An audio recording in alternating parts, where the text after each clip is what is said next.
ছবি করতে আসিনি, আমি আসলে অনেক ছবি করতে এসেছি।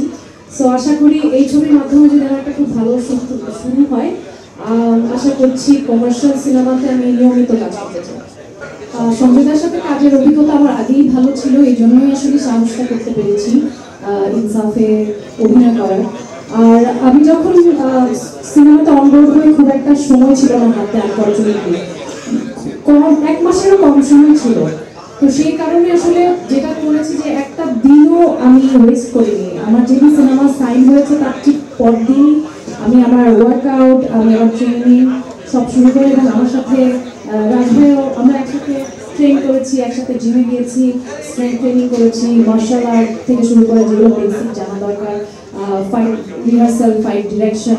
তো আমার খুব মজা লেগেছে। আমার কাছে মনে হয়েছে যে একটা কাজের প্রসেসটা আমি খুব এনজয় করি, তো সেটা আমি কাজের করার সুযোগ পেয়েছি। গ্লিটারের টুইন লেমন ও অ্যান্টিব্যাকটেরিয়াল ফর্মুলা বাসনকে চকচকে জীবাণুমুক্ত করে আমাদের দেয় গ্লিটার গ্যারান্টি। পুরোটাই আসলে স্মৃতি, পুরো অভিজ্ঞতাটাই একটা স্মৃতি। বাট হ্যাঁ, আমরা খুব মজা করে কাজটা করেছি। অনেক ধরনের ডিফিকাল্টি ছিল, কিন্তু আমাদের যে captain of the ship director কখনোই বুঝতে দেয়নি উনি একটা ডিফিকাল্ট সিচুয়েশনও মানে হিউমার দিয়ে বের হয়ে যায়। তো সেই জন্য ইটস ভেরি ডিফিকাল্ট আমাদের বোঝা যে একটা সিচুয়েশন কতটা deep. But at the end of the day আমাদের সকল লিমিটেশন মাথায় রেখে আমরা একটা বেস্ট আউটপুট দেওয়ার চেষ্টা করেছি। সবাইকে আসলে একটা কথা বলতে চাই, প্রথমে সুন্দর সমান্তর ওনাকে দেখে আসলে শুটিং এর আগে আমি ভাবি না যে উনি এত sexy.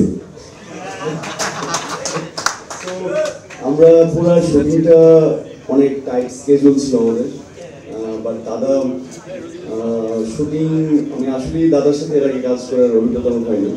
So this is the first time. তো দাদা একটু ভীষণ ছিল সিনেমাটা নিয়ে, উনি আসলে ওনার সিনেমাটি জানি প্লাস এই সিনেমাটা নিয়ে অনেক ভাবনাও ছিল। তো সে জায়গা থেকে আমাদের একটা দারুণ টিম ছিল সিনেমাতে, যে টিমটা আসলে আমাদের পুরো সিনেমা শেষ করার জন্য অনেক হেল্প করে। থ্যাংক ইউ দাদা অ্যান্ড খসরু ভাই, কালাম ভাই, যারা যারা এই সিনেমার সাথে ইনভলভ, প্রডিউসার। আমার মনে হয় যে ওনারা আরও বাংলা সিনেমার সাথে থাকুক, আরও সিনেমার সাথে ইনভলভ হোক, আমাদের সাথে আরও থাকুক। আর গুড লাক সবাইকে। আর আমি স্পেশালি ফারিনকে বলতে চাই, ফারিনের জন্য একটা দারুণ সিনেমা আসতে যাচ্ছে। আমি নিজে ইমপ্রেস ফারিনের সাথে কাজ করে।